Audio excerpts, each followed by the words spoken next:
దేవుని ఘనమైన నామమునకు స్తోత్రములు. ఈ వాగ్దానం వింటున్న మీకందరికీ మన ప్రభువును ప్రియ రక్షకుడైన యేసుక్రీస్తు నామములో శుభములు, మా హృదయపూర్వకమైన వందనములు తెలియచేస్తున్నాం. ఈరోజు దేవుని వాగ్దానం ఇర్మియా గ్రంథం 29వ అధ్యాయము 10వ వచనం. మిమ్మును గూర్చి నేను పలికిన శుభవార్త నెరవేర్చి మిమ్మును దర్శింతును. ఈ మంచి వాగ్దానం మన మంచి దేవుడు మనందరి వినికిడిలో నెరవేర్చునుగాక. ఆమేన్. ప్రియ దైవ జనాంగమా, మన దేవుడు ఎలాంటి దేవుడు అంటే, మన గూర్చి ఏది పలుకుతారో ఖచ్చితంగా నెరవేర్చగలిగిన దేవుడు ఆయన నెరవేరుస్తారు తప్పక. మన పూర్వీకులైన భక్తులు వారికి వాగ్దానం చేశాడు, వాగ్దానాన్ని నెరవేర్చాడు. నెరవేర్చటానికి ఆయన శక్తిమంతుడు, ఆయన సమర్థుడు. ఖచ్చితంగా ఆయన మాటిచ్చి తప్పుటకు నరుడు కాదు. ఆయన మాటిచ్చాడు, తప్పక నెరవేరుస్తాడు. అబ్రహాం గారి ఇంటికి విందుకు వెళ్ళారు ఒక రోజున. ఆ ఇంటికి వెళ్ళినప్పుడు చక్కని విందు చేశారు ఆయన.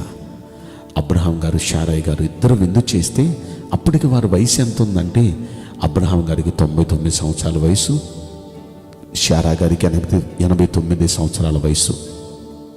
స్త్రీ ధర్మాలన్నీ ఉడికిపోయినాయి. వారికి పిల్లలు కలుగుతారని ఆ ఆశయాలు కూడా చచ్చిపోయినాయి.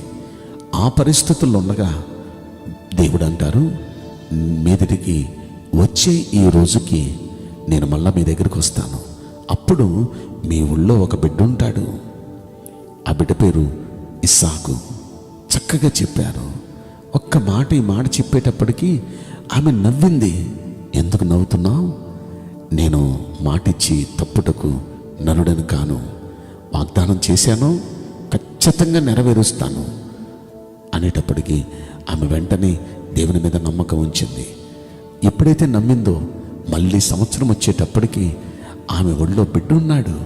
గొప్ప ఆనంద సంతోషాలు. ఆయన మాట ఇచ్చినట్లుగా ఆ మాటను నెరవేర్చాడు.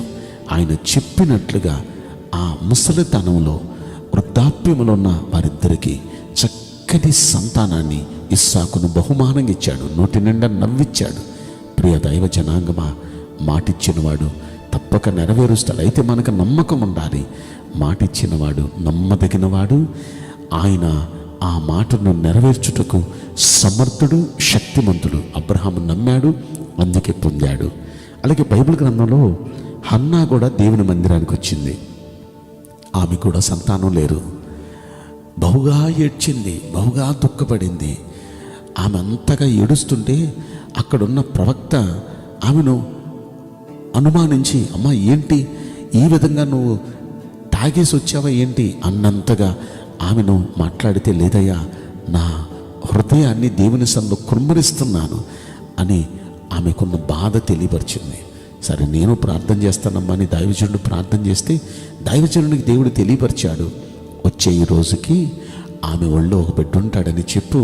ఆ బిడ్డ తాను బ్రతికిన దినాలన్నీ ఇజ్రాయేలీల పైన ప్రవక్తగా ఉంటాడని చెప్పు. అతని పేరు సమూయేలు అని చెప్పు అని చెప్పగానే ఆ మాటే వెళ్ళి చెప్పాడు ఆయన. ఆనాటి నుండి ఆమె దుఃఖముఖిగా ఉండటం మానెను అనే మాట మనం చదువుకుంటాం. ఆనందంగా వెళ్ళిపోయింది. మాటిచ్చిన ప్రకారం సంవత్సరం తిరక్కమునిపే సమూయేలును బహుమానంగా దేవుడిచ్చారు. బ్రతికినంత కాలం ఆయన వాగ్దానం చేసినట్టే బ్రతికినంత కాలం ఇజ్రాయేలీల పైన ప్రవక్తగా ఉన్నాడు. ఇలా మనం ఆలోచిస్తే వాగ్దానం చేసిన దేవుడు ఖచ్చితంగా ఆ వాగ్దానాన్ని నెరవేర్చాడు. బైబిల్ గ్రంథంలో ఆయన భక్తులకు ఇలా ఎందరో భక్తులకు వాగ్దానం చేశాడు. ఆ వాగ్దానాన్ని నెరవేరుస్తూనే ఉన్నాడు.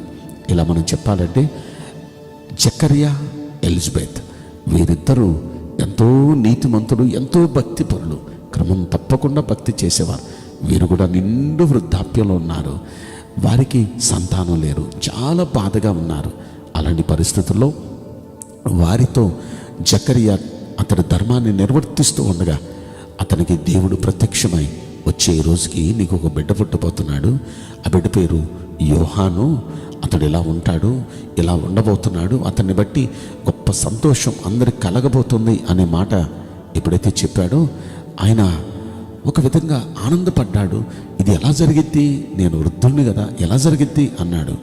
అయితే అలా అన్నావు కాబట్టి నువ్వు ఆ బిడ్డను కన్నులారా చూచే వరకు నీవు మాట్లాడవు అన్నాడు. నిజంగా బయటికి వెళ్ళినప్పుడు అతడు మోగవాడిగా వెళ్ళాడు, మాట రావట్లేదు. అయితే అతడికి నిజంగా దేవుడు మాటిచ్చిన ప్రకారం సంవత్సరం తిరక్కముందు యోహాన్ని ఇచ్చాడు. యోహానికి పేరు పెట్టడానికి దేవాలయం తీసుకువెళ్తే ఏ పేరు పెట్టాలి అని తండ్రిని అడిగినప్పుడు పలక మీద రాశాడు యోహాను అని. ఆ పేరు అతనికి పెట్టగానే ఇక మాట్లాడటం ప్రారంభించాడు. అంటే మాటిచ్చిన దేవుడు నెరవేరుస్తాడు. అయితే మనకు నమ్మకం ఉండాలి. నమ్మకం ఉన్న ప్రతి వ్యక్తి జీవితంలో ఆయన మాట నెరవేరుస్తాడు. ఏమని నమ్మకం ఉండాలి? మాటిచ్చిన దేవుడు మాట తప్పుటకు నరుడు కాదు. ఆయన మాటిచ్చాడో తప్పక నెరవేరుస్తాడు. నమ్మదగిన దేవుడు అనే నమ్మకం ఉండాలి. రెండవది, ఆయన మాటిచ్చి దాన్ని నెరవేర్చుటకు సమర్థుడు, శక్తివంతుడు అనే నమ్మకం ఉండాలి. ఇలా నమ్మితే ఆయన మహిమ కార్యాలు చూస్తారు. ఆయన మాటిస్తే ఆ మాటను నెరవేరుస్తాడు. కనుక మీ అందరి జీవితాలు ఆయన మాట నెరవేర్చునుగాక. అంత మాత్రమే కాదు, కింద అంటున్నారు ఆయన మిమ్మల్ని దర్శిస్తాను అంటున్నారు. మీకు చక్కని దర్శనాలు ఇచ్చి మిమ్మల్ని ఆయన కలుసుకోబోతున్నారు. ఆయన చక్కని కృపను మీకు అనుగ్రహించబోతున్నారు. కనుక ఈ వాగ్దానం వింటున్న ప్రతి ఒక్క బిడ్డ జీవితంలో మన మంచి దేవుడు నెరవేర్చునుగాక. ఆమేన్. నేను మీకోసం ప్రార్థన చేయబోతున్నాను. పరిశుద్ధుడా, ప్రేమగల యేసురాజా, మీ పరిశుద్ధ బంగారు పవిత్రమైన నామమునకు నిండు మనసుతో కోట్ల కొలదిగా స్తుతులు, స్తోత్రములు, వందనాలు చెల్లిస్తున్నాం. ఈ వాగ్దానం వింటున్న ప్రియుల జీవితంలో మీరు ఎన్నో వాగ్దానాలు ఇచ్చారు. దయచేసి మంచి దేవా, మీ బిడ్డల పట్ల నెరవేర్చి మీ బిడ్డలను దర్శించండి, కృప చూపించమని ఈ కొద్ది మనవులు నజరుడైన యేసుక్రీస్తు ప్రశస్తమైన నామములో మిక్కిలి వినయముతో ప్రార్థించి బ్రతిమలాడి వేడుకుంటున్నాం ప్రియ పరలోకపు తండ్రి. Amen. May God bless you all. Thank you.